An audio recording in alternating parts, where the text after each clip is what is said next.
Some of the best conversations when you're out on the river, walking with somebody for a whole day, and you can really get into the specifics of a method.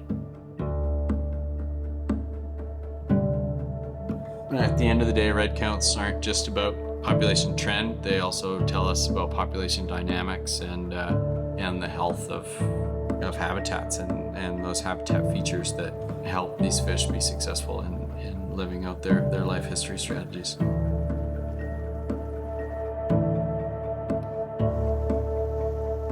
Being a part of long-term projects that accumulate long time series is really just a privilege.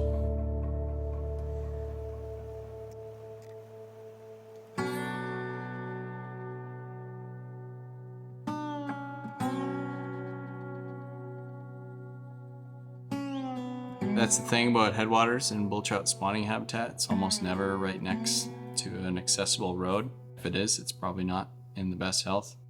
Usually these index sections are 10 to hundreds of kilometers from the reservoir, where there's just no roads.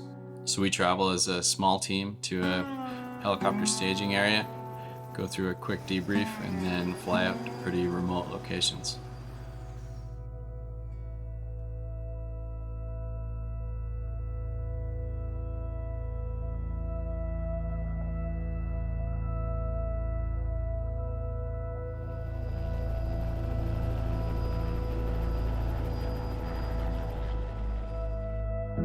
It's really important that we're taking our time. We're not moving quickly at any point. Realistically, you can't really take your eyes off the stream.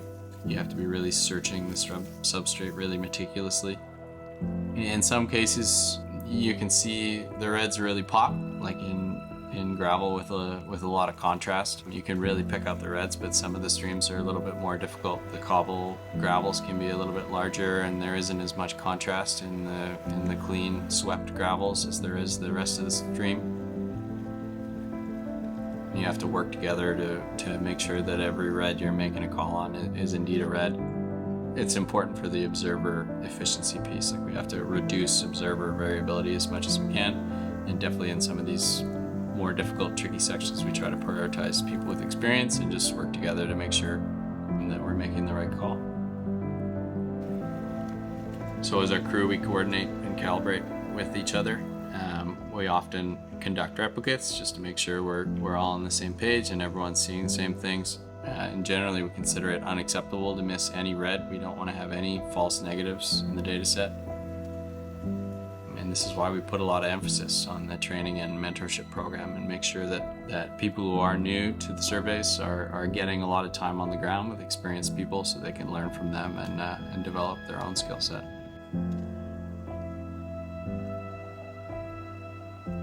I take comfort in knowing that this monitoring program occurs every year. It's great to be able to implement it ourselves, and it's great to know that these bull trout populations are being watched closely, and that there's a lot of regional support for this program and these fish, and making sure that their habitats are protected in the long term. Having a finger on the pulse of these populations and being involved in some of the conservation initiatives can help us respond quickly and help us guide development where it does have to occur. We can really figure out where certain impacts are going to happen and try to mitigate those impacts ahead of time.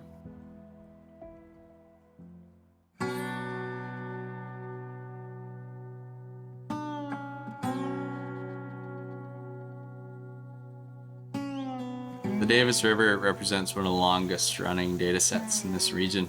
Index sections were first set up here in 2001 and have been surveyed every year since, with the exception of a couple rainy falls. So we have two goals in this watershed. We're going to complete red counts in the long-standing index section, and then we're also going to download data from temperature loggers that we deployed here last year, which are going to start to give us insight into what the thermal regime looks like in the Davis River. There's a strong connection between water temperature and bull trout abundance and distribution. It seems to be one of the main factors leading to decline is shifting thermal regimes.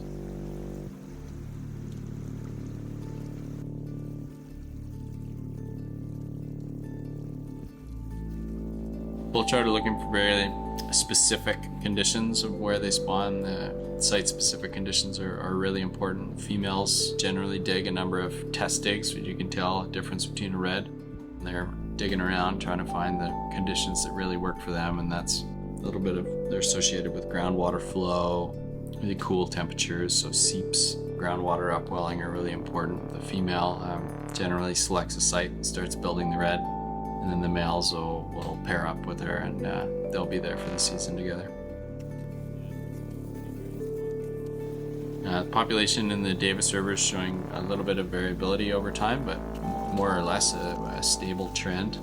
That depends on continuation of key conservation actions, which include habitat protections. It's currently an unroaded watershed in pristine condition, and there's also some angling closures on the river to make sure that we don't have undue impact on this exceptional population.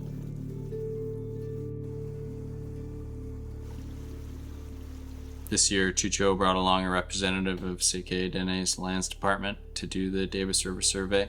He joined us on this iconic index section. It's a really amazing opportunity to connect and talk about the fish and what's going on in the landscape and how this program benefits Tsay Keh Dene and other First Nations in the Williston Reservoir watershed.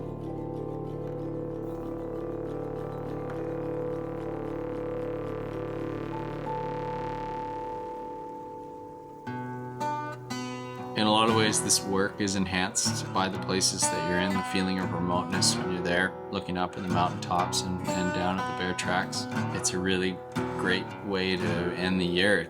Summers are typically super busy, and we get to wind down walking these index sections. It's a great way to spend your time. We're all really happy to be able to do it.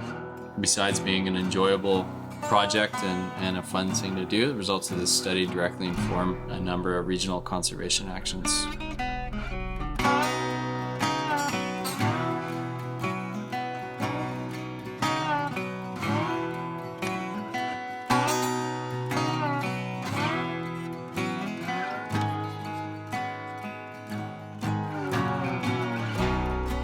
Monitoring these fish in these habitats, by extension, provides benefits for the entire region by preserving some of these headwater areas and having positive impacts downstream and positive impacts on co-occurring species.